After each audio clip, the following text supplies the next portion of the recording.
É exatamente meia-noite e pelas próximas horas, deixe os faróis acesos e não olhe pelo retrovisor para o banco de trás. Você está ouvindo Tudo o que é Horror, o seu podcast de dar calafrios.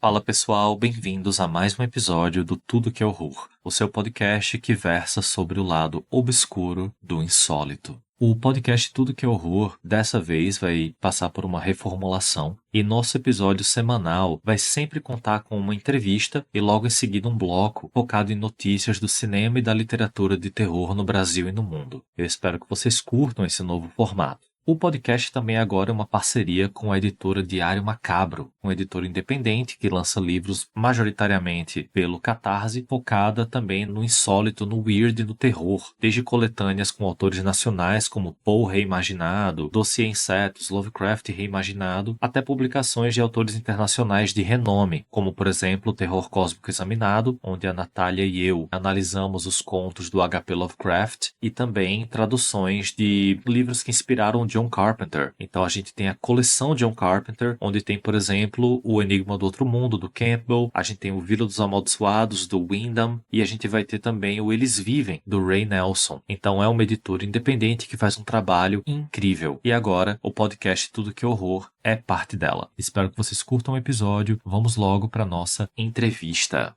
Pessoal, vamos começar então aqui o nosso papo com Larissa Prado. E aí, Larissa, como que você tá? Tudo bem, muito feliz de estar aqui colaborando com esse episódio e fico muito feliz de ter sido convidada para estrear em grande estilo. Obrigada mesmo. E faz todo sentido, porque além de você ter uma produção gigante, você é um nome muito reconhecível. Eu percebi isso quando, por exemplo, a gente teve o lançamento do Salto da Aranha, que a gente vai falar mais sobre ele, e nos primeiros dias os downloads da mão esquerda chegavam a 300, 400 downloads, e aí com uma semana, duas, eles iam chegando a 1.000, 2.000. E o Salto da Aranha teve 911 downloads no primeiro dia. Então são números chocantes, assim, que eu lembro o quanto você é reconhecível, porque você é low profile, entendeu? Então, como você é low profile, aí tem essas coisas pra auxiliar. Larissa, a primeira coisa que eu queria te perguntar, você tá vindo aí de vários lançamentos. Então, mais recentemente, eu acabei de lembrar que você teve um projeto de poesia. E eu até apoiei lá, é uma campanha de financiamento coletivo diferentona. Já já eu vou te pedir para explicar isso, porque era uma pré-venda, né? Algo assim. Ótimo que eu tenho que explicar sobre essa campanha. Pronto. Eu já adianto que ela não deu certo. Não! Tá, guarda, e eu te explico, vou explicar certinho, tá? E Nem aí... só de louros vive o escritor independente. Pronto, perfeito. E aí, vamos começar então com uma campanha que deu certo. Então, para quem não sabe, a Larissa teve um lançamento agora muito interessante com a editora O Grifo, que foi o Obscuro. E aí, Larissa, eu acho legal porque eu já tinha lido você mexendo com lobisomem, eu já tinha lido você mexendo com terror cósmico, você mexendo com bruxas. Inclusive o 3 que você faz com a Larissa Brasil é muito, muito bom. E aí agora você meio que bateu o rol de todas as criaturas clássicas, né, do terror. Você agora mexeu com vampiros. O Obscuro é muito interessante para quem não conhece. Foi uma campanha já financiada, já é um sucesso. A editora, inclusive, já divulgou que vai começar os envios para os apoiadores. Eu tive a honra de ler o Obscuro um pouquinho antes. Eu pude trabalhar um pouquinho no texto. Então, fala pra gente o que é o Obscuro, como que foi essa campanha? O Obscuro, na verdade, eu até brinquei, né, com o editor do Grifo, o Daniel, o Ismael, que eles tomam conta da editora, que o Obscuro é tipo um vampiro mesmo, porque ele é uma história que eu escrevi em 2017, e de lá pra cá, ela sofreu vários tipos de morte, assim. E ela ressuscitou e reviveu e tá aí hoje chegando pra todo mundo. Porque o primeiro original desse livro simplesmente sumiu do meu computador numa época que eu tive um problema aí no sistema do computador, não sei o que, e perdi o original, o primeiro mesmo. Ia ser totalmente diferente. E eu fiquei muito desanimada, óbvio, né? como que eu ia resgatar aquilo tudo. Tentei recuperar, levei o computador para consertar, não consegui recuperar o arquivo. Aí, beleza. O que eu consegui recuperar foi um esboço, assim, muito inicial, muito embrionário da história. E eu falei, não, isso aqui já não serve mais, porque histórias, elas têm prazo de validade na nossa cabeça. Então, se você perde algo, assim, desse nível, de que já tá finalizado e tudo mais, para você tentar reescrever, é uma dor de cabeça enorme. Aí eu fiquei um tempo digerindo essa perda. Eu falei, não vou mais mexer com o vampiro, o obscuro talvez não era para existir. Em 2018, eu tive um insight, assim, de assim, não vou desistir, sabe? Eu voltei com essa ideia de novo, fiquei pensando, martelando, porque o personagem principal, Marvel, ficava na minha cabeça, assim, igual uma voz ativa. Não, eu tenho que existir, essa história tem que ser contada e tal, e tal, e tal. Eu falei, não, beleza, vou começar esse livro de novo, vou esquecer o que aconteceu e vai ser uma nova história. E eu escrevi, assim, absurdamente rápido o Obscuro, a segunda vez, porque tinha que ser. E, assim, eu prefiro muito mais o que aconteceu com o Obscuro hoje, com a versão que vai chegar pra todo mundo, porque é uma versão muito mais fluida, completa. Eu acho que eu tinha feito escolhas erradas no primeiro original, então é como se ele tivesse se auto-excluído para poder nascer uma coisa melhor. Então, assim, foi na força do ódio que eu fiz essa história, porque eu realmente não queria perdê-lo. E é sobre vampiros, mas mais do que isso, e você leu, né, Fernando, antes de todo mundo, e mais do que vampiros, é sobre o ser humano mesmo, assim, sobre essa questão de... É muito mais sobre o ser humano, aliás, essa questão de perda de alma mesmo, né? Porque quando eu penso no vampiro, na figura do vampiro, independente de qual tipo de tradição que a gente está falando de vampiro, eu sempre penso no lado humano de como que seria eu, enquanto um ser humano que morre e volta à vida sem alma, sem qualquer tipo de referência humana, sem qualquer tipo de pulsão humana e de empatia, enfim. Pra mim, um vampiro é praticamente um psicopata, um psycho, porque ele realmente perde esse link com a humanidade. Então, quando eu construo o Marvel desse lugar mesmo do homem, que ele simplesmente perde o seu vínculo com o que é ser humano, assim, e começa a flertar de maneira muito não intencional com o lado fera dele, com o lado do vampiro mesmo em si. Então, ele acaba abraçando a nova natureza dele, e sem querer entregar spoilers aqui, mas é isso que acontece, na verdade, é uma trajetória desse vampiro que a gente vai ler em Obscuro, que é realmente esse mergulho no obscuro de uma criatura que já não tem mais nenhum tipo de claridade, de alma humana, nem nada desse tipo. Espero que as pessoas gostem, porque foi um livro que realmente me deu muito trabalho. Ele lutou muito para estar vivo hoje em dia, e a Grifo abraçou esse projeto, assim. E eu nunca pensei que eles iam abraçar o projeto, porque, não sei por quê, porque o Obscuro eu tive muitos problemas com ele em relação à criação. Então, fiquei muito feliz, a gente fez um trabalho muito bom de edição, então eu melhorei bastante a história. Estou muito satisfeita com o que vai chegar para os leitores. E é um livro maravilhoso, eu gostei demais. E alguns comentários aí em relação ao que você comentou. Primeiro, essa questão de perder arquivo. Eu tive um pico de ódio com esse terror cósmico examinado que eu fiz junto com a Natália, porque tem um conto do Lovecraft chamado O Templo. E esse conto, ele tem um parágrafo final que é muito impactante. E aí eu fiz esse parágrafo final, eu gostei muito dele, fiquei trabalhando um tempo no parágrafo, mandei esse parágrafo no grupo de WhatsApp que eu tenho com a Natália e com o Pedro. E eu falei, olha, gente, que parágrafo incrível, eles gostaram, o ilustrador também tá no grupo, que é o Matheus. E aí o texto sumiu, Larissa. O arquivo doc sumiu. Eu, por sorte, fiquei com o último parágrafo que eu tinha botado no grupo de WhatsApp. Mas eu retraduzi esse texto do Lovecraft, xingando ele, xingando o computador, xingando a internet, xingando a minha vida. Foi horrível. Então, quem vai receber o Terror Cósmico Examinado vai receber com a dose de ódio. Quando eles a força do ódio. Quando eles forem ler o Templo, a versão que tá lá devia ter uma nota extra, dizendo que isso foi traduzido com todo o ódio de Fernando. E outra coisa em relação ao Obscuro é que eu acho muito legal, por exemplo, tem um quadrinho muito bom chamado Vampiro Americano, que ele começa muito bem e termina mal. Eu recomendo que quem for ler, leia só o início, que ele é do... Nossa, eu não vou lembrar o nome agora, mas tem até um ilustrador brasileiro, que é o Rafael Albuquerque. Eu acho que é do Snyder. Enfim, não importa. Eu sei que a primeira edição tem uma introdução do Stephen King. E aí o Stephen King fala, olha, meu povo, vampiro não é um cara educado que brilha na luz do sol, não. Vampiro é um tubarão. É isso que é um vampiro. Então eu acho muito legal o fato de que o Marvin, no Obscuro, a gente vê ele se transformando. Ele não só se transforma em vampiro, né? Então é muito interessante, porque tem várias discussões ali possíveis, né? O que você vira quando você tem poder? O que você vira quando você tem fome? O que você vira quando os outros são galhos secos que você consegue pisotear e fazer o que você quiser? Então eu acho muito válido. Queria que você contasse pra mim e pra quem tá ouvindo a gente, o que é o complemento do Obscuro? Porque eu li o Obscuro, mas tem mais coisa no livro. E essa parte aí eu já não sei o que é.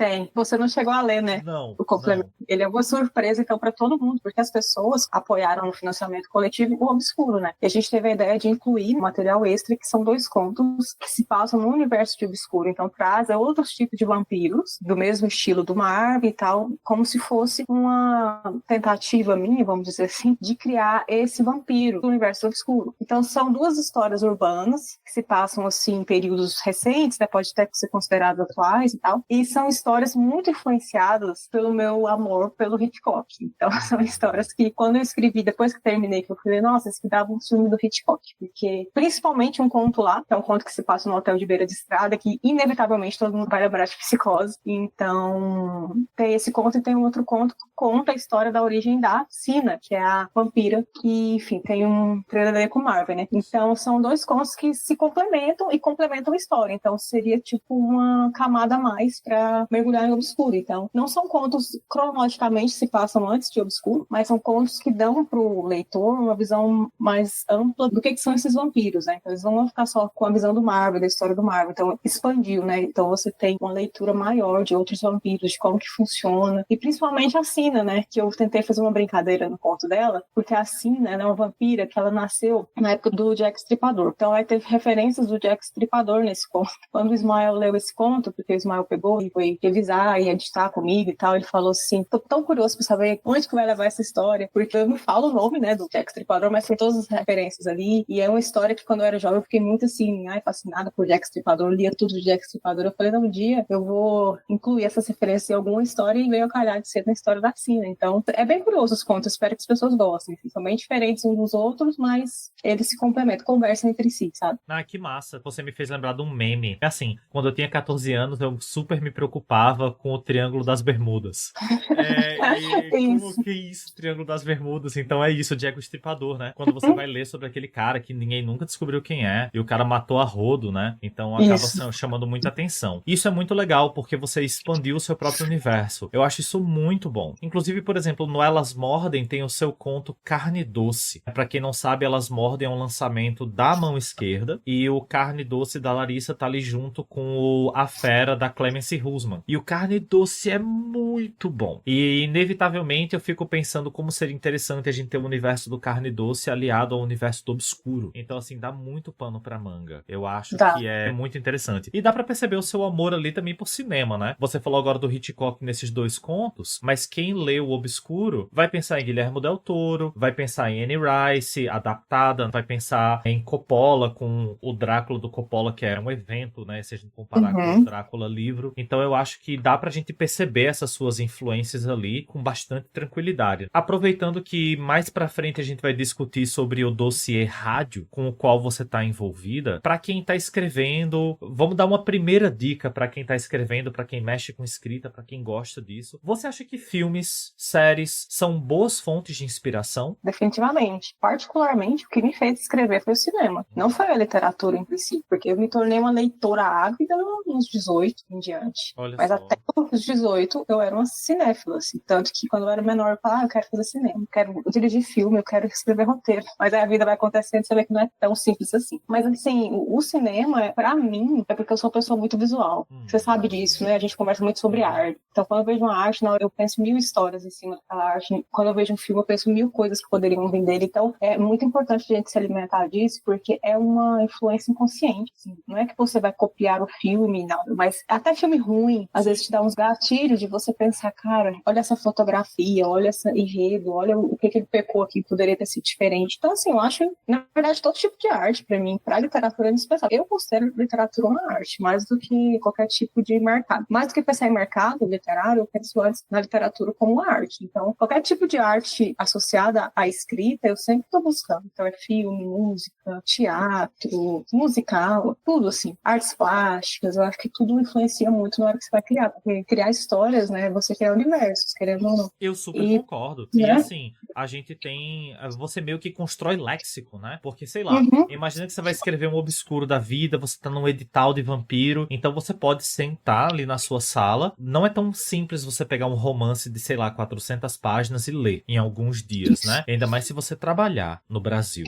Então, você sentar ali na sua sala e você assistir 2, 3, 4 filmes é muito interessante, porque você vai ver vários pontos de vista diferentes. O ponto de vista do Guillermo del Toro com vampiros é um. Depois ele próprio recicla esse ponto de vista na série Noturno, ele recicla. Aí você vai assistir Blade, aí você vai assistir Lost Boys, que é o meu favorito de todos. Então, assim, você meio que vai vendo várias inspirações ali que inevitavelmente vão te ajudar. Então eu acho que é uma boa, principalmente pra quem tá travado. Às vezes a galera reclama muito, poxa, mas eu não sei o que fazer, não sei o que escrever. Bom, pega o tema e dá uma pesquisada nos filmes pra você assistir, que isso quebra o galho, né? Com certeza. Tem uma série, acho que é argentina, chama Kirlian. Você já assistiu? Não, gostei do nome. Deixa eu olhar aqui. Eu acho que é Rádio Kirlian, não sei. É uma série argentina. Quando eu lancei Terra de Lobos, muitas pessoas resenhas falaram, nossa, é o Kirlian brasileiro. Sendo que eu não tinha assistido, porque Terra de Lobos ele é bem anterior a essa série. Então não foi uma influência direta. Eu assisti depois, quando o livro já estava publicado e tal. Então, assim, é muito interessante, porque é uma série sobre rádio, tá? Uma rádio local lá, que passa uns eventos insólitos. E, inclusive, para esse dossiê macabro, eu até indicaria para quem tá querendo mandar um conto, dá uma olhadinha nessa série, são episódios curtos, é uma animação, e trata especificamente de rádio. Então, é toda uma história em torno de um rádio numa cidade estranha, que acontece, aí recebe locutores com histórias estranhas, e coisas estranhas começam a acontecer. Você encontrou? A frequência de Kirlian. E é muito interessante, sim. E além também do rádio, né? Cinema, pensar em situações com rádio, eu acho que tudo que envolve também o auditivo é muito sugestionável, né? Quando eu escrevi Ecos de Melancolia, ele é um livro todo audível, assim. Tentei, até na hora de escolher palavras que soassem mais melodiosas, assim, também, eu escolhi, tive esse cuidado. Então, assim, eu acho que vale muito a pena, porque, igual você falou, o livro também, a leitura em si é uma leitura que exige de você uma participação mais ativa de interpretação. Quando você está lendo o texto, você está tendo que criar na sua cabeça a imagem, você está interferindo mais. Então, eu acho que o cinema é uma absorção mais passiva, assim, você está sentado, estão te dando imagens de graça, assim, e o seu cérebro está trabalhando inconscientemente. Isso, futuramente, para você é bom, porque você vai resgatar memórias audiovisuais que você nem sabe que você tinha. Então, eu acho que é uma influência muito importante também, porque você não está ativamente interpretando, você está recebendo. Então, eu acho isso muito interessante. Eu adorei a dica e, assim, só para conectar e deixar claro para os nossos ouvintes que esse programa não tem dica cultural. Então, não vai terminar aqui o bate-papo com a Larissa e a gente vai dar uma dica cultural, porque a gente tá falando 1 zilhão de coisas aqui enquanto a gente conversa. Então, só para uma curiosidade que eu acabei de descobrir aqui no Google, é que A Frequência de Kirlian, ele é de um cineasta que eu amo, que é o Christian Ponce. E o Ponce dirigiu um dos melhores filmes de terror que eu já assisti, que é o... Me desculpe, é o meu espanhol. A galera que escuta aqui, que é fluente, sorry.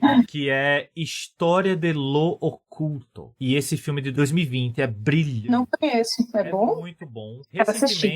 Recentemente ele dirigiu, inclusive, um filme bom, mas que não é tão incrível, que é, inclusive, com aquela Marjorie Stiano, chama Amor de Mãe, que é um filme... Abraço de Mãe, algo assim. Abraço de Mãe. Que é meio Lovecraftiano, é bom. Ele é um cara muito bom, então olha aí, ele é o da Frequência de Kirlian, certo? Isso. Muito legal. Larissa, vamos avançar então aí, porque pra quem não sabe, a Larissa faz 74 livros por ano. Ela é a Stephen King. Inclusive, eu não duvido que você tenha um pseudônimo, entendeu? Que eu goste, por exemplo, sei lá, de Maria do Carmo, e seja você. Larissa, vamos conversar então sobre O Salto da Aranha. Então, pra quem não sabe, tem essa editora que eu fui o criador, a Larissa é co-editora executiva, que é a Mão Esquerda. Lá, a gente foca nas vozes de mulheres que foram perdidas e apagadas pelo patriarcado, e a gente tenta dar visibilidade a criadoras atuais, né? Então, a gente tem artistas e autoras brasileiras atuais também escrevendo lá. Daí, ano passado, a gente lançou O Salto da Aranha. A Larissa, eu conto essa piada, tá velha, mas eu vou contar de novo. Porque a Larissa escreve tanto que ela, do nada, chegou pra mim um dia e fez boa tarde, você quer ler um livro meu? Eu falei, oi? É um livro meu não publicado, eu tenho aqui o manuscrito. E esse manuscrito era essa coleção de contos, O Salto da Aranha. Aí, Larissa, eu vou deixar você falar o que o Salto da Aranha é. Depois eu digo o que o Salto da Aranha é pra mim, certo? Tá. Ele foi o lançamento de novembro da Mão Esquerda e ele já bateu 3.000 downloads na Amazon. No nosso Linktree ele já passou dos 1.000, mas na Amazon ele já bateu 3 mil downloads. Então, fala pra gente o que é o Salto da Aranha. Salto da Aranha é um salto mesmo, porque primeiro que eu sempre me surpreendo com esse número de downloads, porque eu não tenho consciência do meu alcance, nunca tive, assim, não é algo que eu pense muito, mas sempre que alguém fala, tantas pessoas, quando eu coloco meus e-books de graça também tem muitos downloads, eu fico muito feliz, porque eu sou low profile, né, gente, então não costumo aparecer tanto, nem falar muito de mim. Pra mim isso é um reconhecimento muito orgânico. É bom saber que meus livros estão se vendendo em certa medida, porque eu não preciso ficar aparecendo com eles, né. Então, assim, o Salto da Aranha, ele é um livro muito curioso, porque, na verdade, já contei isso até em outra ocasião, todos os contos do Salto da Aranha, eles não iam existir, porque eu simplesmente escrevi eles como exercícios de escrita num período de bloqueio. Então, eu passei 2023, 2024, tipo, colecionando esses contos, escrevendo e guardando, como forma de exercício de escrita para desbloquear. Por quê? Como que eu faço? Eu até já comento para se alguém estiver na mesma situação que eu estive de bloqueio. O que é um bloqueio? É quando você senta na frente do computador, simplesmente nada sai. E por mais que você tenha ideia, ela não sai, você tem preguiça, você tá de saco cheio, você simplesmente não quer escrever. E aí o que eu fiz? Eu sentava na frente do computador, eu não tinha uma ideia específica, eu sentava e começava a pensar. Eu me esforçava, porque tem um momento que você tem que se forçar a escrever às vezes, porque senão você vai ficar nesse marasmo de bloqueio e se agarrando essa desculpa ela não produzir. Então eu sentava e falava, eu vou juntar 3 elementos, sei lá, um ralo, uma mulher com enxaqueca e um olho. Coisas que não se conectam, mas eu pensava, eu vou conectá-las numa história. E aí surgiu os contos de O Salto da Aranha, porque todos os elementos dos contos são muito estranhos, o que torna o livro um livro insólito, de terror insólito, enfim, um livro estranho. Então todos os contos ali são exercícios de escrita mesmo. Por isso que eles são rápidos também. Não são contos longos. Eu acho que o mais longo é O Salto da Aranha. E são contos, assim, muito especiais pra mim, porque foram um resgate meu pra escrita, né? Eu voltei a escrever depois que eu realmente me exercitei e resgatei esse deixar a imaginação fluir sem ter uma premissa, sem ter nada certo. Então são contos muito no automatismo do escritor, que eu acho incrível. É como se fosse telas que eu pintei de olho fechado. Eu sempre costumo fazer analogia com telas, porque eu já falei, eu sou uma ilustradora e uma pintora frustrada. Então, eu pego a literatura e falo, não, essa vai ser a minha arte. Vou tentar colocar aqui o que eu não consigo visualmente, desenhando. Então, pra mim, são telas que eu fui jogando tinta e vendo, o que vai dar isso aqui, sabe? E, basicamente, o Salto da Aranha é isso, né? E o conto que dá título ao livro é um conto muito louco também, porque é um conto que eu tava muito viciada em terror oriental, e eu ainda sou viciada em terror oriental porque é fantástico, e é um terror que se passa no Japão ali, interior do Japão, assim, eu nunca estive no Japão, né? E eu pensei, cara, o único jeito de viajar para os lugares assim é pela escrita, é por isso que eu amo tanto o que eu faço, porque tem pessoas que falam assim, que são fãs da cultura oriental, que leram o conto e falaram, Larissa, mas tá tipo perfeito, fantástico, eu consigo visualizar certinho uma vila medieval no Japão, como que você fez isso? Eu falei, gente, só esforço imaginativo. Todos os contos de Salto da Aranha são um esforço imaginativo para me desbloquear. Tô muito feliz que o Fernando aceitou publicar e ler e editar, porque eu pensei, será que ele vai querer? Porque tá tudo muito estranho, mas como o Fernando é da mesma perspectiva que eu em relação ao estranho, então acabou que deu muito certo, e eu tô muito feliz com o resultado e com o pessoal gostando. É sempre uma surpresa. Ele é um livro muito completo. Já falei em outros lugares que eu acho que até por ele ser curto, ele não é um livro longo, funciona como uma aula de conto muito boa, porque você tem ali os temas, e os temas eles são muito simples, se a gente for parar pra pensar, né, no ralo, no olho, na escritora com bloqueio que tem lá no final. Então, se a gente for parar pra pensar nas temáticas, as temáticas são simples, e aí desse simples a gente tem uma catástrofe, a gente tem cenas extremamente pesadas, e o negócio acaba se desenrolando, que pra mim é o caso do A Caixa. Eu acho que ele é fantástico. E ele veio pra mim num momento muito importante, porque ele veio pra mim no momento em que eu tava pensando muito sobre o que eu escrevi, sobre como eu escrevia. E pra quem não sabe, eu sou um grande fã da Larissa. É surreal pra mim esse momento. A gente tava conversando aqui antes da entrevista começar, que é surreal essa coisa de trabalhar atualmente com literatura, porque eu tô conhecendo muita gente da qual eu sou fã. Então, a gente tem o Ismael, por exemplo, da O Grifo, que é um pesquisador surreal, é um arqueólogo de histórias, e o Alcebiades da Rafus Press, a Natália da Diário, a Larissa, a Verena Cavalcante. Então, eu tenho conhecido e conversado com pessoas das quais eu sou muito fã. E quando eu recebi esse livro da Larissa, e ela me pediu pra fazer a introdução, a apresentação do livro, eu surtei. Eu falei, meu Deus do céu. E eu duvidava que fosse ruim, claro, mas daí eu fui ler. Então, ele foi muito importante pra mim, porque ele me mostrou que tem como nós, brasileiros, precarizados, a gente que tá tentando sobreviver de escrita, tem como a gente fazer um negócio incrível. Você não precisa ser um autor com $1 milhão Stories vendido pra série da Netflix. Você pode ser uma pessoa normal que escreve em casa, low profile como a Larissa, e você fazer um livro brilhante que ele só não tem mais espaço porque ele não foi publicado por uma editora grande. Então é por isso que ele não é um 19 garras e um bico preto da Batsirica, ele não é um Voladoras da Orreda, é só por isso. Se não fosse esse detalhe, o Salto da Aranha ele estaria em vários ambientes diferentes, encantando muita gente, porque ele é muito potente e você termina o livro doído. É como se você tivesse apanhado, é muito bom, é maravilhoso. Então eu recomendo demais e me chamou a atenção o fato de que você sempre bate na tecla de que ele foi uma saída do seu processo de bloqueio. Então muitas pessoas podem pensar que escritores são esses seres mágicos que bebem inspiração e saem produzindo coisas, mas não é simples. A gente tem que pesquisar, a gente tem que ler, e isso não é um demérito, gente. Você não precisa escrever só sobre o que você conhece. Novamente, puxando pro dossiê rádio, talvez tenham escritores que estão tentando escrever que não são da época do rádio, que já vieram direto para o Spotify, já vieram direto para o streaming por causa da idade, mas não significa que você não possa pesquisar, que você não possa usar filmes e livros e contos para você construir o seu léxico sobre o rádio e você produzir em cima disso. Então, é muito interessante, né? Talvez o dossiê rádio funcione até como um super exercício de perda de bloqueio para algumas pessoas, porque eu particularmente acho muito gostoso esse processo de pesquisa para escrever algo. Você falou do Salto da Aranha que se passa no Japão, então eu fiquei imaginando todos os filmes do estúdio Ghibli que eu assisti, fiquei pensando nos mangás e Junji Ito e Suehiro Maru, essa galera que tem um terror muito pesado, muito bom no Japão. Então dá para você consumir algo que você vai acabar gerando algo interessante, não é verdade? Exatamente. E você fala uma coisa muito certa, assim, talvez o edital da Diário Macabro agora com rádio seja uma oportunidade das pessoas saírem da zona de conforto, porque ninguém cria grandes epopeias, grandes clássicos ficando na zona de conforto. Aliás, e na verdade, os grandes autores que a gente conhece, eles só são grandes, a gente só conhece porque eles se arriscaram.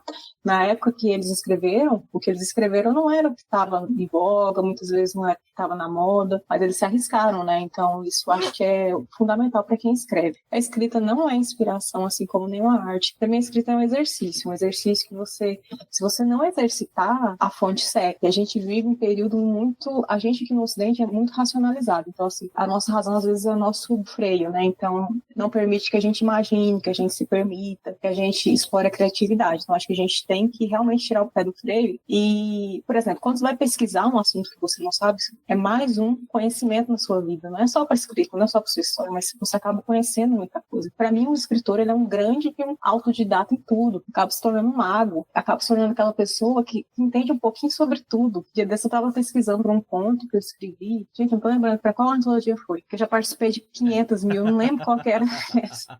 Eu fui pesquisar sobre a vida marinha, pesquisa marinha, e pesquisar a vida marinha. Roxa, não?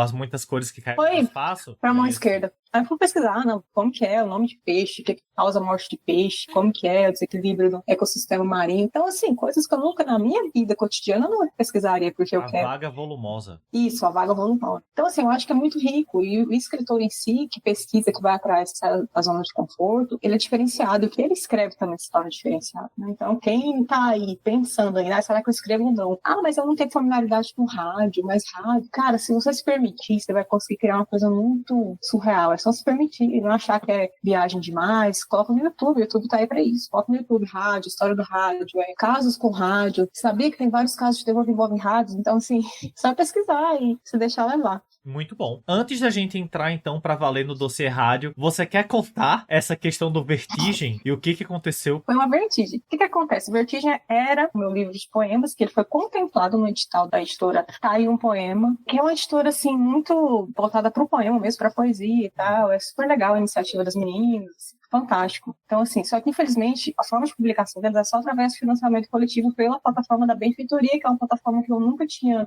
tido contato, né? Então, foi um misto de coisas que deu errado. Eu não sabia como funcionava a plataforma. O pessoal também não tinha tanta familiaridade. Eu não tive tempo. Também foi muito, assim, culpa, entre aspas, minhas, porque eu não trabalhei suficientemente bem na campanha. Querendo ou não, era um desafio, porque são poemas. E eu nunca escrevi poemas, eu estava ali em outro público, né? Eu estava ali tentando alcançar público novo. Eu não cheguei nem metade da... Na verdade, quem me apoiou, o Fernando me apoiou, o pessoal que me conhece já me apoiou, foram pessoas que já me conhecem do terror. E assim, e não todas, porque quem me lendo terror, não, assim, eu tive consciência disso. O meu público leitor ele não quis arriscar no poema, porque às vezes não é nem a praia deles mesmo. Só quem já tem contato com o poema, quem gosta, que realmente apoiou. Então, assim, eu não fiquei abalada porque eu sabia que isso podia acontecer. A gente sempre entra no projeto sabendo que pode dar errado. Na verdade, eu espero o pior, porque se o melhor vir, tá de boa. E foi então, uma assim, super aventura, né? Desculpa. Eu achei super fantástico. É uma super aventura, porque você é uma escritora de terror, muito conhecida por terror, e aí você entra nessa questão da poesia, e embora só um adendo, talvez quem tá ouvindo a gente não saiba, mas tem muita poesia de terror, tá? Mas eu também não sei se essa era a pegada do Vertigem. O Vertigem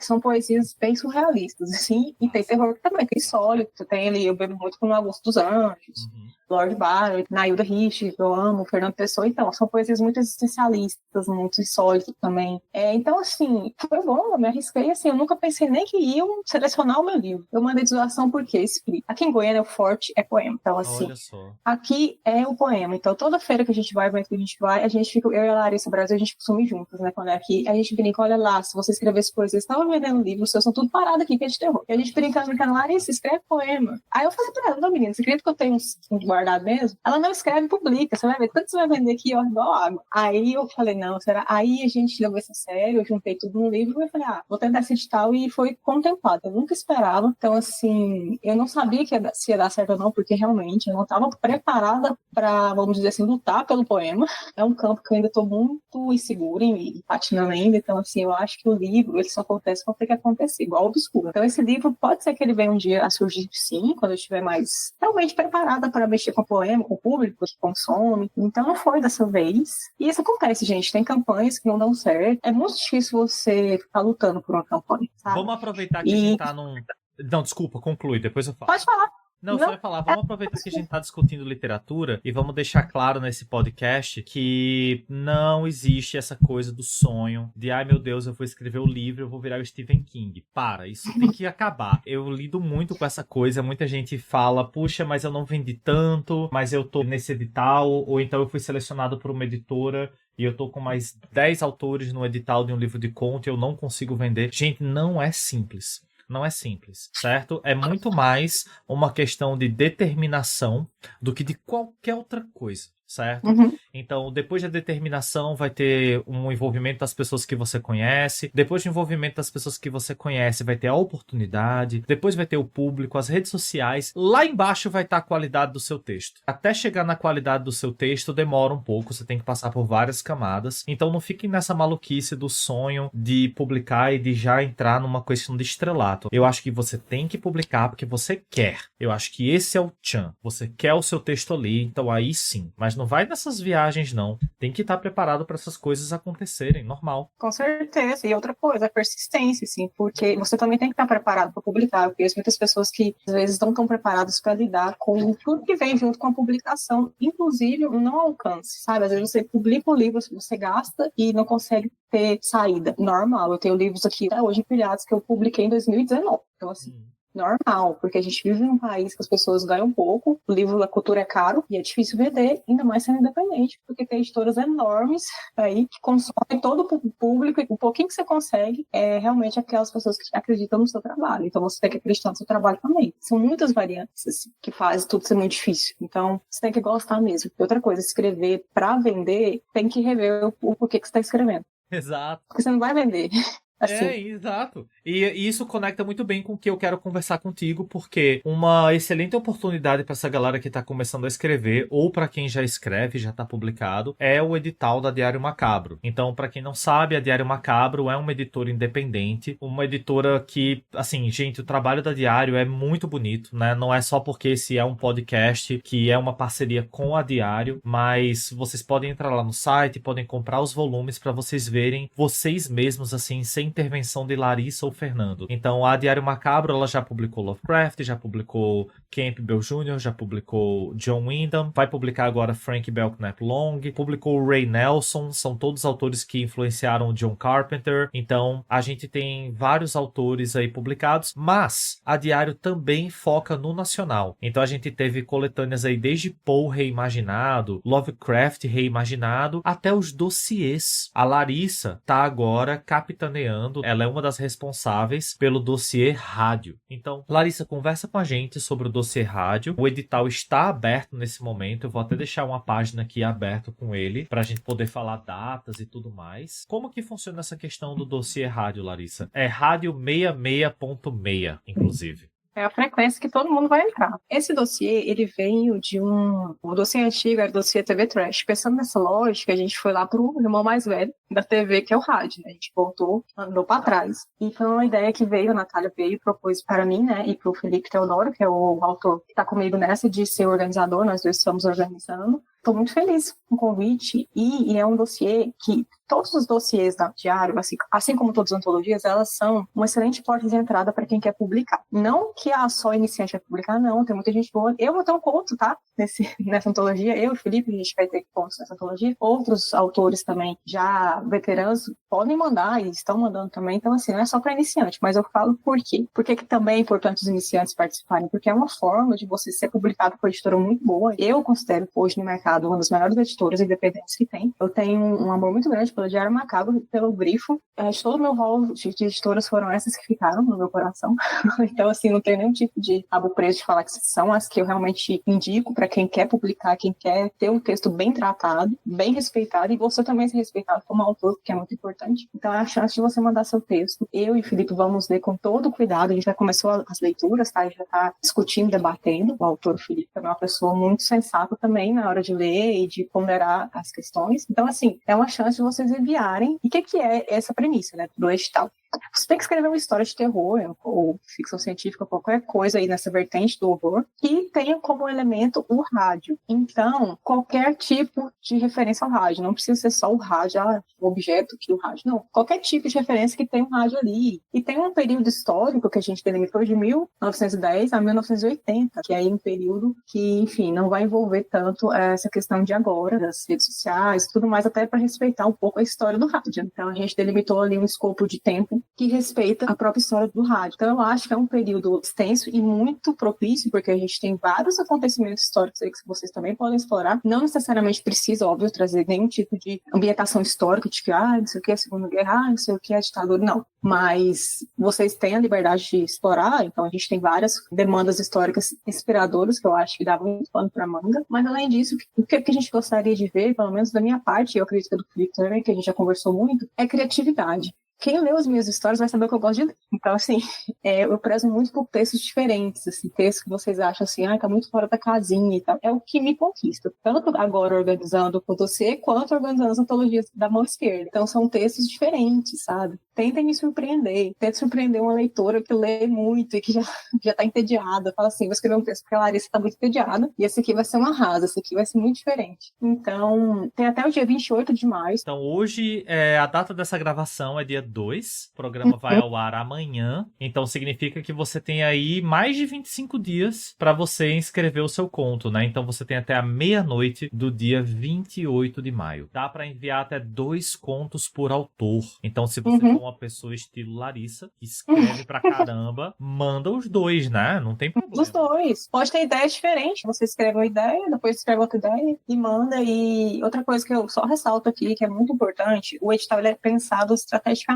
Então, a gente tem que ter o rádio, porque a gente já recebeu alguns textos que, assim, fogem muito. Então, é para ter uma atenção como tema, sabe? A gente tem esse problema, às vezes, também na própria mão esquerda, quando a pessoa lê o edital e é temático, né? Quando é ponto livre, beleza, ponto livre de terror, você pode escrever o que quiser, mas temático, se atentem sempre ao tema, assim, tá? Porque eu acho que é o básico, assim, porque não faz sentido estar no edital um conto que não tenha o rádio como um elemento ali dentro da história. Larissa, mas precisa ser um elemento central? Não necessariamente ser central, mas tem que ter algo que remeta, tem que ter algo que envolva o rádio em sua história. Alguma relevância? Então, isso, alguma relevância. Tem que ter. Também não é só mencionar que tinha um rádio em cima da pia e aconteceu isso. Não.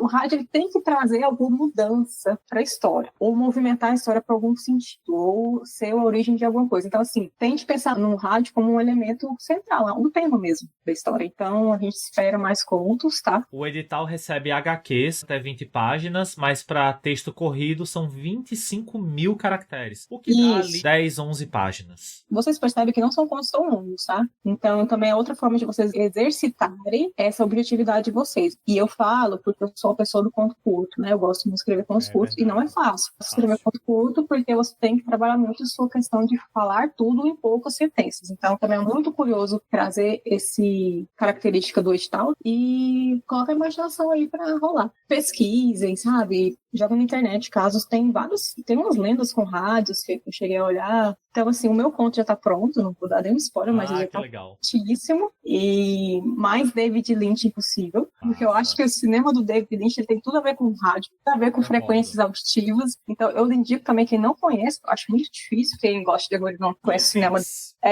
Twin Peaks. Exatamente.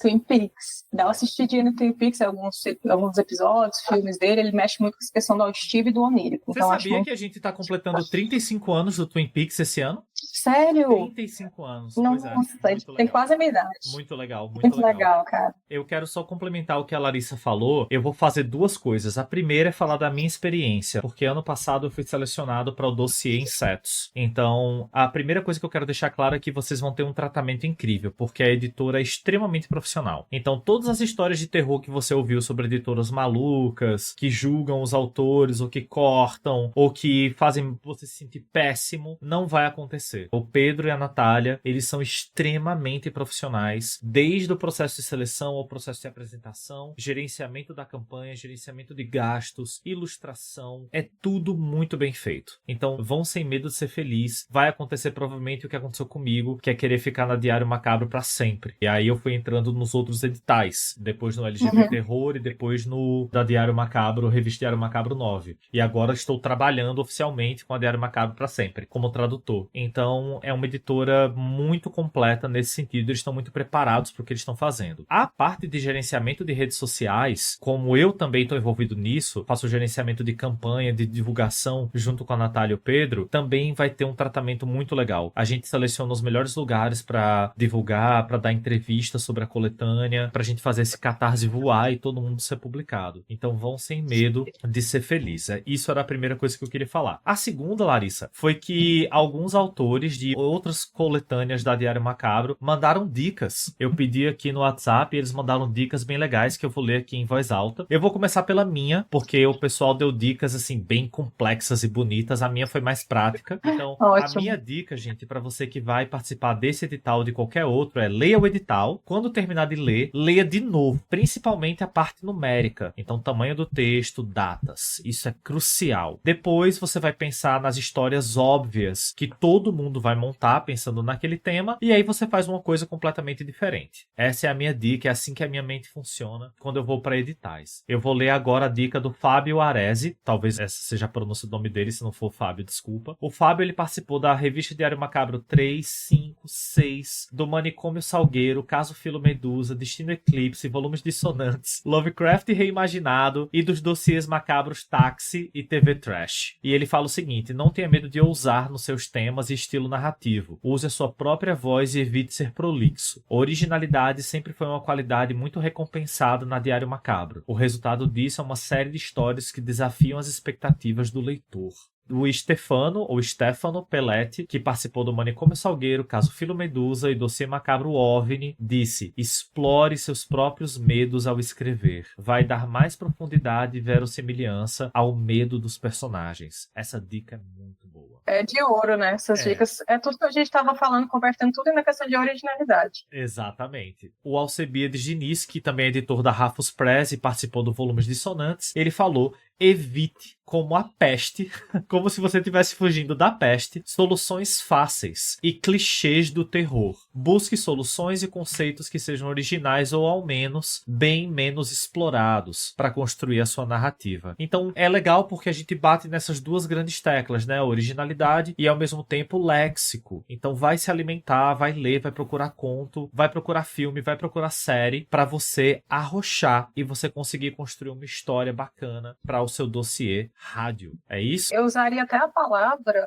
em vez de originalidade, eu usaria a criatividade. Vocês são muito criativos e vocês têm... Às vezes, eu falo por mim, porque eu já tive vários momentos assim. Às vezes a gente tem medo de ousar, de ser criativo, sair da zona de conforto. Eu dei algumas dicas aqui. Gente, tem clichês e pegadas que são muito óbvias. Uma história de terror com rádio. Eu não vou falar qual que é a pegada óbvia, mas quando a gente fala isso, acho que a cabeça de todo mundo já pensa em pelo menos 3 clichês com esse tema. Então, evite eles, ou se você... E sabe o que eu acho mais fantástico? Quem consegue pegar um clichê e desconstruir ele todinho, ou mexer nele tanto que ele fica interessante também. Então, assim, é usar mesmo, sabe? Eu realmente sou muito, assim, uma leitora muito chata, então eu me entendi muito fácil.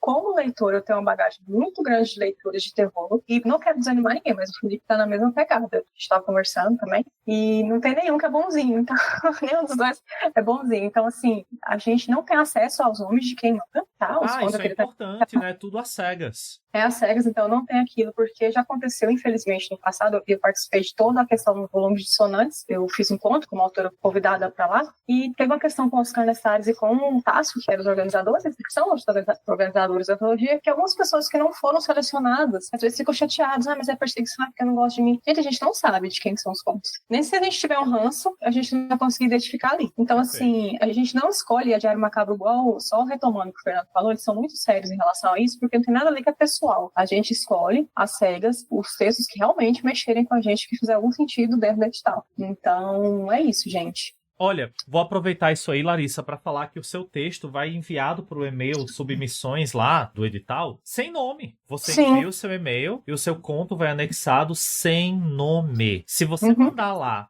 é o nome da história que Fernando criou, A Mesa Verde. E aí o A Mesa Verde, embaixo eu coloco por Fernando Lunardello, tchau, desclassificado. Mais uma coisa que vocês têm que ter atenção. Não nomeiem. Isso, o seu texto vai sem nome porque ele vai ser avaliado às cegas. Não é um capricho ou whatever, não. E aí você recebe uma confirmação de que a editora recebeu o seu conto e aí beleza. Vai para a galera que tá lendo e pronto. Então, assim, eu acho que é uma oportunidade incrível. Vão lá, por favor, participem. Vocês podem acessar o edital em diariomacabro.com.br.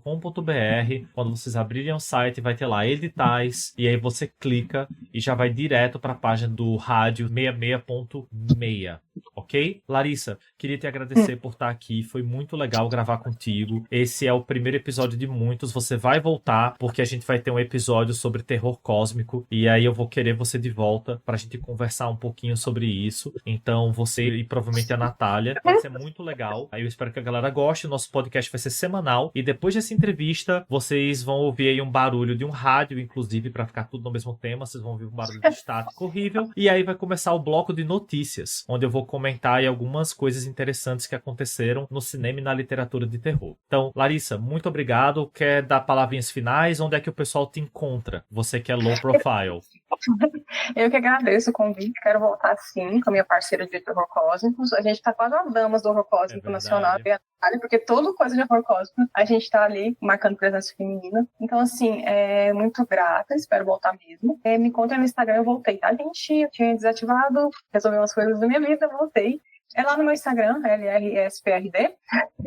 E lá eu costumo soltar lá as notícias. Eu tô um pouco sem notícias, tá? Literárias, mas com certeza virão aí pro segundo semestre. Com certeza. Eu tô aí com um projeto muito maravilhoso com a Larissa Brasil de novo. Espero que a gente consiga dar vida a esse projeto, que vai realmente abalar as estruturas aqui no Cerrado. Então, assim, muito obrigada pelo espaço, Fernanda. É sempre bom conversar com você, trocar ideia. E é isso. E, gente, se inscrevam no edital rádio. Tô esperando a história de vocês. Me surpreendam, me assombrem. Obrigada, Fernanda. Valeu, gente. Fiquem aí pro próximo bloco. Obrigado, Larissa. Tchau, tchau. Tchau, tchau.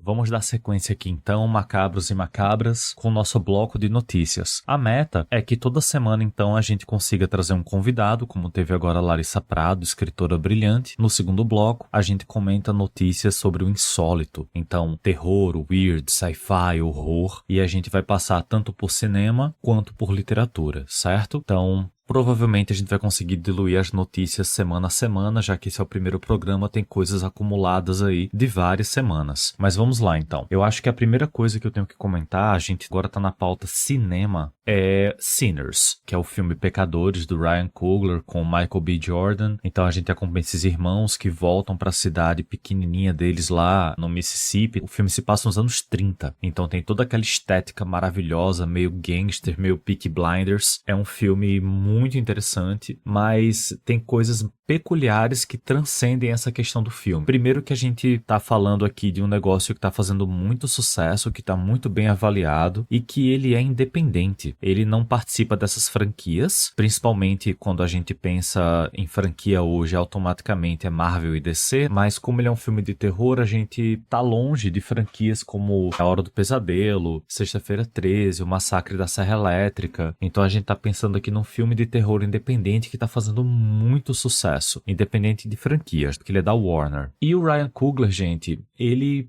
conseguiu fazer várias coisas icônicas com esse filme, principalmente quando a gente para pra pensar em um assunto tão debatido que é a questão do criador e do direito autoral. Muitas vezes a gente reclama quando o diretor ou a diretora, o filme acaba sendo alterado pelo estúdio. Então o Ryan Coogler, para quem não sabe, ele dirigiu Pantera Negra da Marvel, ele dirigiu também o Creed, que é aquela franquia criada pelo Stallone depois do Rock, que também tem o Michael B. Jordan, e no Pantera Negra também tem o Michael B. Jordan, e a gente tem o Ryan Coogler inovando totalmente quando a gente para pra pensar nessa parte do direito autoral. Por quê? Primeiro que ele conseguiu fechar um contrato muito sui generis com a Warner. Ele tem aí Final Cut. O Final Cut é o corte final, ou seja, ele tem o controle sobre como vai ficar o filme quando ele chegar ao fim. Então não vai ter uma alteração do estúdio, não vai ter uma alteração dos produtores. Ele detém o Final Cut. Então é um nível de controle criativo raro, incrível, que a gente normalmente vê com diretores muito grandes, coisa nível Kubrick, Christopher Nolan. E então ver o Ryan Coogler fazendo isso é muito legal, até para o filme funcionar e ficar exatamente do jeito que ele quer. Outra coisa muito interessante que ele conseguiu também foi o First Dollar Gross, ou seja, quem chegou lá e pagou o primeiro ingresso para assistir Sinners nos Estados Unidos já entra dinheiro no bolso do Ryan Coogler. Então ele ganha dinheiro desde a primeira venda de ingresso, ao invés de ter uma porcentagem do lucro final ou alguma outra situação, whatever. E em terceiro lugar, que é o que eu acho mais importante, os direitos do filme voltam para ele daqui a 25 anos. Então em 2050, todos os direitos do Sinners voltam para ele fazer o que ele bem entender. Lançar livro, fazer continuação. Então isso é muito legal. É um nível de controle muito interessante, ele pode acabar inspirando outros diretores tão criativos quanto a fazer algo parecido. Então assistam Sinners, é uma obra que está muito badalada, eu recomendo demais, e o Michael B. Jordan, ele é um ator que entrega muito. A segunda notícia que eu quero comentar com vocês é a chegada da nova série do Alien. A gente vai ter o Alien Earth, que chega agora aí nos próximos meses, e assim, tô esperando muito por essa série, porque apesar do Ridley Scott ter criado o Alien icônico lá em 79, ele veio estragando os filmes. Passou pelo James Cameron, que foi brilhante, que foi o Aliens, mas quando voltou para o Ridley Scott, foi uma catástrofe. E a gente teve que ter um diretor latino, que foi o Fede Álvares, brilhante Fede Álvares, que salvou a franquia agora com o Alien Romulus, que é um filme excelente. Então agora a gente vai ter a série Alien Earth acompanhando uma nave contaminada pelos ovos dos aliens que cai aqui na Terra. E isso se passa 2 anos depois do filme original do Ridley Scott. Então eu imagino que se eles conseguirem emular aquela estética do filme de 79, assim como o Alien Romulus fez, vai ser um negócio brilhante. A pessoa mais conhecida no elenco é o Timothy Olyphant. Ele fez algumas séries, né? Ele também teve uma participação no The Office. Então eu acho que ele é o ator mais conhecido e ele vai ser o androide. Sempre tem esses personagens, homens ou mulheres de cabelo esbranquiçado, e eles são os androides da Wayland Corporation. Então a gente vai ter o Timothy Olyphant na série, eu tô muito ansioso, são 8 episódios. Parte da produção é do Ridley Scott, mas eu acho que é só por uma questão de direitos, eu acho que ele não tá envolvido direito no projeto. Eu sei que o Bob De Laurentiis, sim, que é conhecido aí por DLC, por Fargo, é um escritor bem grande, ele escreve alguns dos episódios, mas o resto da equipe de escrita não é tão conhecido. Então a gente vai ter aí 8 episódios agora em 2025. Vamos ver no que vai dar essa série Alien Earth. Eu tô torcendo muito. Vamos em frente. A próxima notícia que eu quero comentar com vocês é um negócio que remete totalmente à minha infância, porque eu era uma criança viciada na sessão da tarde e eu lembro muito do Vingador Tóxico, que era um filme trash horrível sobre esse cara que, inclusive, o nome dele é uma piadinha em inglês, que é o Melvin Junko, né? Porque Junko vem de junk, que é lixo. E a gente tem o Melvin Junko, que ele sofre bullying por todos os lados, até que ele cai num tanque de lixo químico e ele vira o Vingador Tóxico. Então fica aí a piadinha, né? Cai no lixo tóxico e o nome dele é Junko. Mas enfim. E esse filme é muito divertido, muito cringe. E a gente vai ter agora um remake dele, que é o Toxic Avenger. Inclusive o pôster tá belíssimo, com os tons de verde. Mas o que mais me chamou a atenção nesse novo lançamento, nesse novo Vingador Tóxico, é que eles conseguiram fazer contratos interessantes, por exemplo, com a Titan Books, que já publicou Alan Moore, publicou Grady Hendrix, e o filme vai sair junto com um livro que mostra a arte do filme. Até aí tudo bem, isso é uma coisa mais comum. E a gente vai ter a novelização. Então nós estamos nesse momento vivendo um momento de novelizações. Isso tá ficando cada vez mais comum para filmes. Até alguns diretores como Tarantino lançou a própria novelização do Era Uma Vez em Hollywood. Então a gente tá tendo esse movimento. E aí o filme já vai sair juntinho ali com a novelização. Quem vai escrever é o Adam Cesare, que ele inclusive ganhou um Bram Stoker Awards. Ele tem um livro de terror que é bom. Eu não acho excelente, que é o Palhaço num Campo de Milho, Palhaço numa Colheita de Milho, e é um livro com bastante gore, bastante violência, mas eu não gostei tanto. De qualquer maneira, ele é um autor premiado, o que significa que muita gente gostou do trabalho dele, e ele vai estar fazendo a novelização do filme que vai ser lançado junto com o filme. Então, tudo ali sai em setembro, sai a novelização, depois em seguida sai o filme e sai o livro de arte. Então isso é um projeto muito legal, né?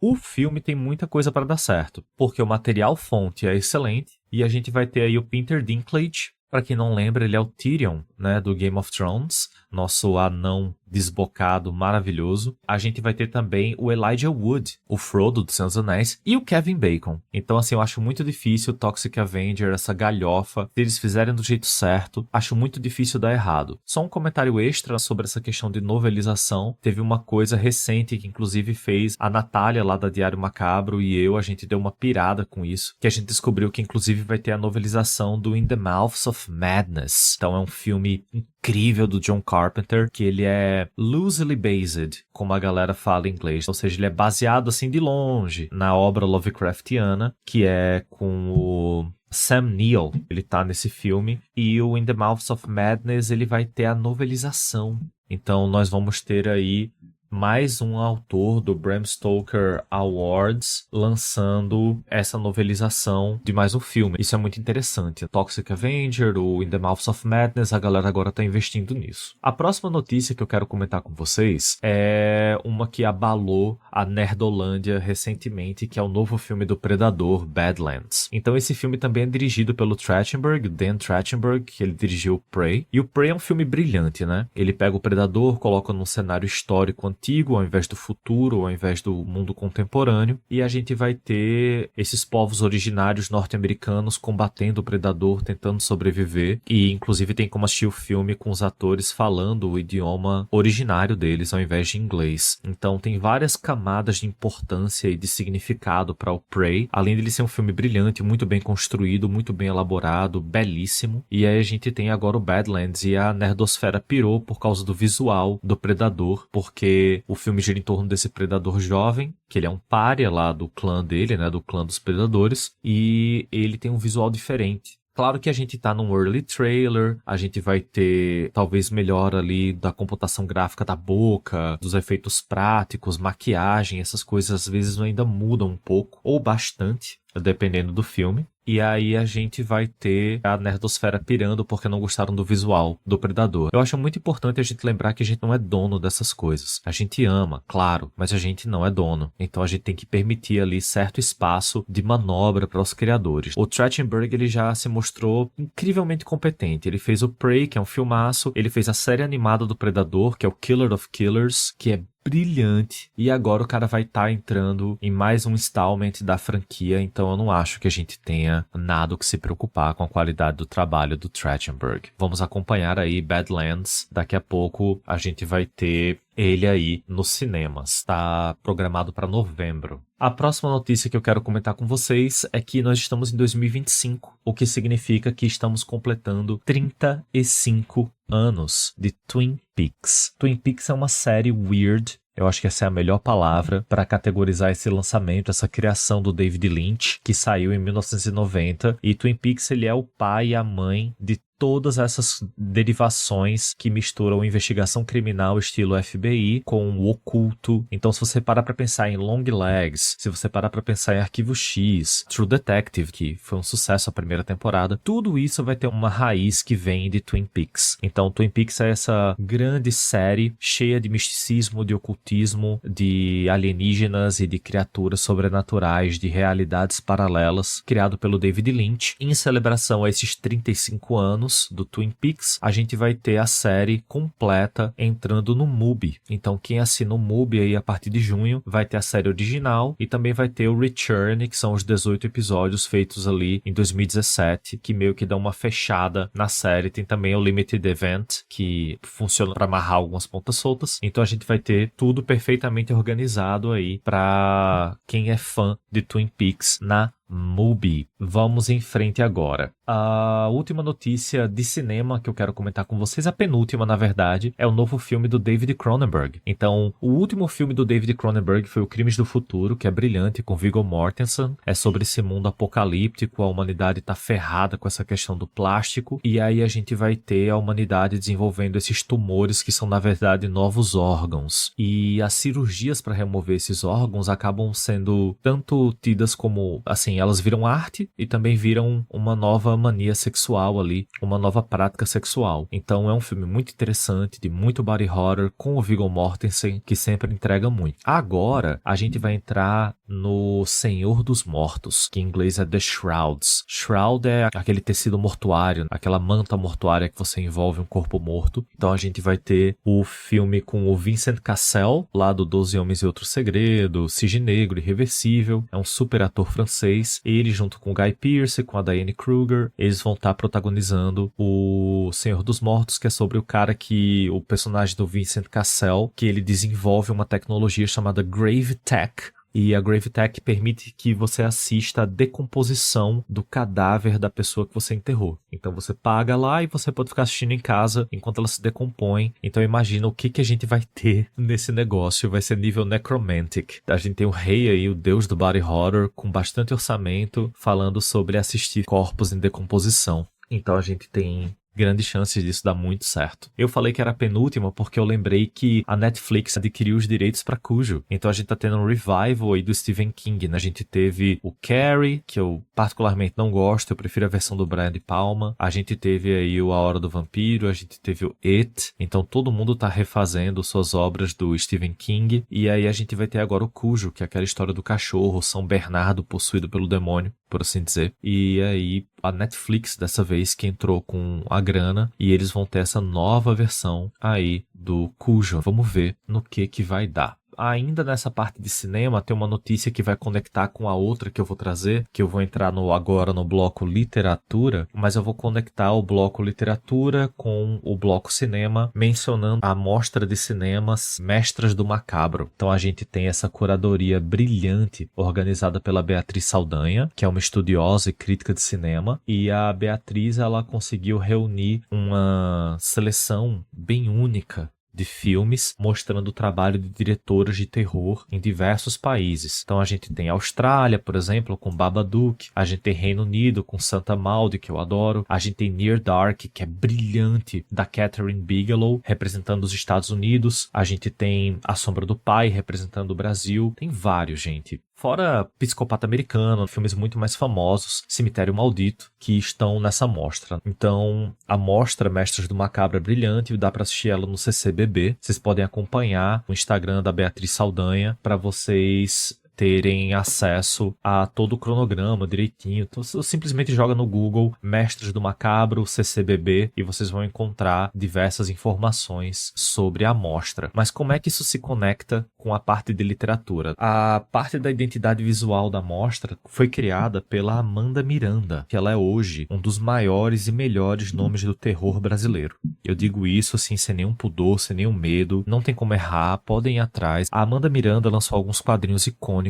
Então a gente tem Juízo, a gente tem o Sonhe Comigo, que saiu agora. Então A Amanda, ela é uma criadora muito inspirada pelo Cronenberg, muito inspirada por body horror, e ela faz algo totalmente diferente do que eu já vi quando a gente para pra pensar em quadrinhos de terror. Ela é genial. E ela ilustra a mostra Mestras do Macabro, inclusive tem o livreto da mostra com a crítica dos filmes, tem lá as artes dela no livreto, mas ela também faz a capa do novo livro da Verena Cavalcante. Então, para quem estava órfão aí do inventário de predadores domésticos da Verena, talvez o maior nome, se a gente for parar para pensar apenas em literatura, que tem essa diferença, né, de literatura e quadrinhos para algumas pessoas. Então, se a gente for parar para pensar apenas em literatura, a Verena provavelmente é o maior nome feminino que a gente tem no terror hoje. Ela é uma escritora incrível no terror brasileiro e ela tá lançando aí o Como Nascem os Fantasmas. A capa é da Amanda, tá saindo pela editora Suma, já está em pré-venda na Amazon. E assim, o trabalho da Verena é brilhante. Eu vou ficar aqui meia hora elogiando. Leiam ela, leiam o Inventário de Predadores Domésticos. Ela é incrível. A Verena publicou um inventário e, para vocês terem ideia, ela foi convidada pela Maria Fernanda Ampuero, pela qual eu vou falar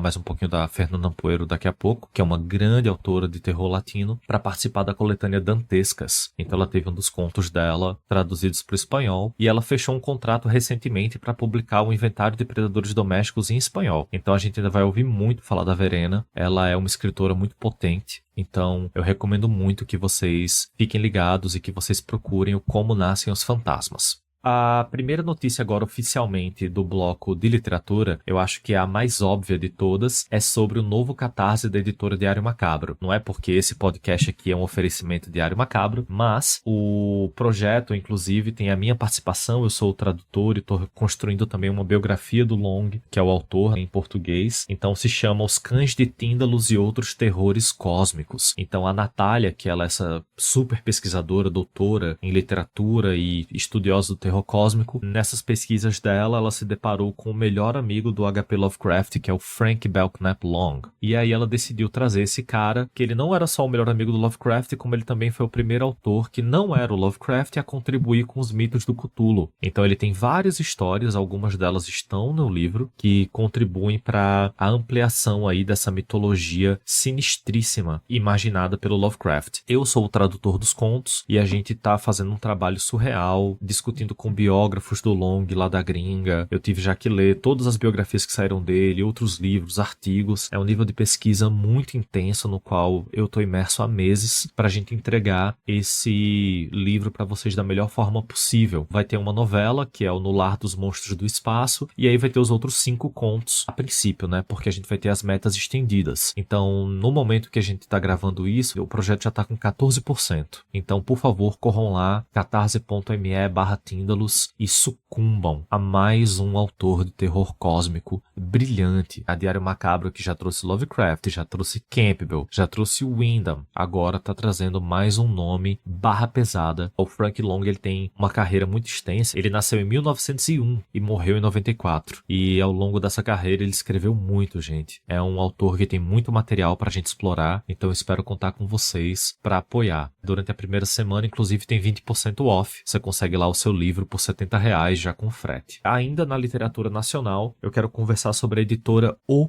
Grifo. A gente tem na editora O Grifo um verdadeiro arqueólogo brasileiro, que é o Ismael Chaves. Ele é um escritor, pesquisador e editor brilhante. E o Ismael, ele trouxe pra gente mais uma obra agora do Coelho Neto. Eles já tinham lançado Sertão, que é fantástico. O Coelho Neto, ele é esse grande escritor gótico brasileiro esquecido. E eles conseguiram trazer o Sertão, em parceria inclusive com a família do Coelho Neto. Depois ele trabalhou no Góticas Brasileiras, que a gente vai ter aqui uma entrevista com ele e com a Ana Paula para falar sobre o Góticas Brasileiras. E agora trouxeram também o Cruz e Souza no Missal pro Diabo. E a gente vai ter agora o Rei Fantasma, que o Coelho Neto tinha lançado sob um pseudônimo. Eu tô muito ansioso para esse livro. A campanha já está financiada, tá com 114% no Catarse. O livro está belíssimo. Inclusive, um alto jabá agora, a editora Mão Esquerda fez uma parceria com o Grifo para que uma autora perdida, que é a Louisa May Alcott, tivesse um conto dela que é na mesma temática, que é o Perdidos em uma Pirâmide traduzido e lançado bilíngue e comentado. E quem apoiar a campanha do Grifo vai receber também esse e-book da mão esquerda da Louisa May Alcott. Então, recomendo que vocês acompanhem a mão esquerda para vocês verem terror escrito por mulheres que foram apagadas pelo patriarcado. 90% do trabalho da mão esquerda está disponível gratuitamente. Uma outra parte você acessa pelo Catarse. E acompanhe também a editora O Grifo. Ela foca em terror. Tem também terror gringo, como o Medo Antigo, mas o grande foco deles é no terror nacional. Eles lançam autores de resgate, mas também tem um trabalho muito bom com autores novos. Inclusive no Clube Sexta-feira, eles lançaram agora um livro incrível, que é o Mariposas da Morte, da Bruna Correia, e vem muita coisa boa por aí. Ainda na literatura nacional, eu quero chamar a atenção para o Perna Cabeluda, 13 Noites com a Perna Cabeluda, que é um projeto que foi idealizado pelo pessoal do Recife Assombrado. O Recife Assombrado chamou 13 autoras e autores de várias partes do Brasil para darem vida a essa perna cabeluda, que é um grande conto, um grande causo que ficou ali no imaginário do pessoal do Pernambuco. Então a gente vai ter tudo isso organizado pelo Kiko Garcia, pelo Roberto Beltrão, que é um autor que lançou um livro que eu adorei recentemente, A Geografia dos Sítios Insanos. A gente vai ter autoras incríveis como a Juliana Vicente, a Clarissa Moura, a Vanessa Amaral, sou muito fã da Vanessa Amaral, e outros autores como Lucas Marchetti também, Jaime Azevedo. Eles estão com esse projeto no Catarse já, e vocês podem ir lá, catarse.me/13 Noites com a Perna Cabeluda. Eu nem falei o do Rei Fantasma, né, que é catarse.me/Rei Fantasma, do Grifo. E o da Perna Cabeluda tem esse lado cômico, mas tem esse lado weird, tem esse lado terror. Então, o projeto também é ilustrado. Eu recomendo que vocês curtam lá e conheçam essa história horrível, que inclusive foi documentada pela imprensa nos anos 70. Então, a Perna Cabeluda talvez não seja só um mito, talvez não seja só um folclore aterrador sobre uma perna separada de um corpo, e ela é cabeluda, a perna do Tony Ramos, e ela persegue você pela noite. Recomendo muito. Ainda em literatura nacional, mas misturado um pouquinho com a internacional, eu quero falar sobre o projeto Nas Ruínas de Innsmouth. Esse foi lançado pela editora Clock Tower, tá nesse momento no Catarse,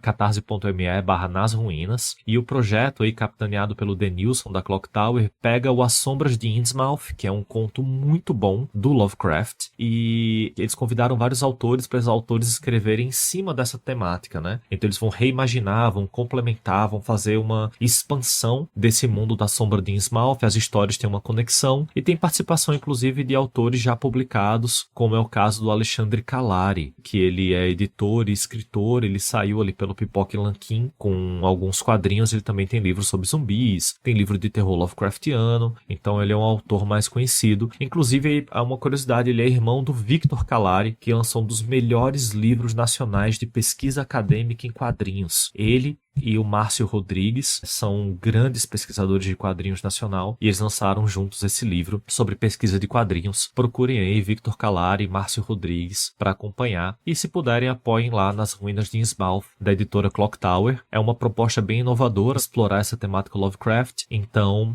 vamos ver como que esse projeto vai ficar. Para finalizar, gente, só alguns avisos rápidos. A gente tem nesse momento, para quem for escritor, edital aberto da Diário Macabro, Dossiê Rádio. Vocês viram que eu conversei com a Larissa Prado sobre isso. Então você que é autor, não durma no ponto, mande seu conto, tá? A Associação Brasileira de Escritores de Terror e Mistério, né, que é a ABERST, eu sempre tenho dificuldade em pronunciar essa sigla. A ABERST também tá com um edital aberto, né, para conto inédito, que eles vão premiar junto com a premiação normal deles de melhores de terror, romance e tal. Então vocês também podem submeter o conto de vocês lá. É uma grande oportunidade para ganhar visibilidade. No mais, eu espero que vocês tenham boas leituras. Acompanhe a gente, todos os episódios vão estar sempre disponíveis. A gente vai estar avisando tanto no Instagram do Baião da Caveira, quanto no Instagram da Diário Macabro. Se você tiver sugestão de pauta, se você quiser aparecer no programa, se vocês tiverem perguntas, se vocês tiverem dicas, mandem lá para o lflunardelo@gmail.com. Mandem dicas, sugestões, pauta. Se vocês quiserem divulgar livros aqui, entrem em contato com a gente. Boas leituras, bons filmes, e que vocês tenham um final de semana macabro. Até a próxima, gente.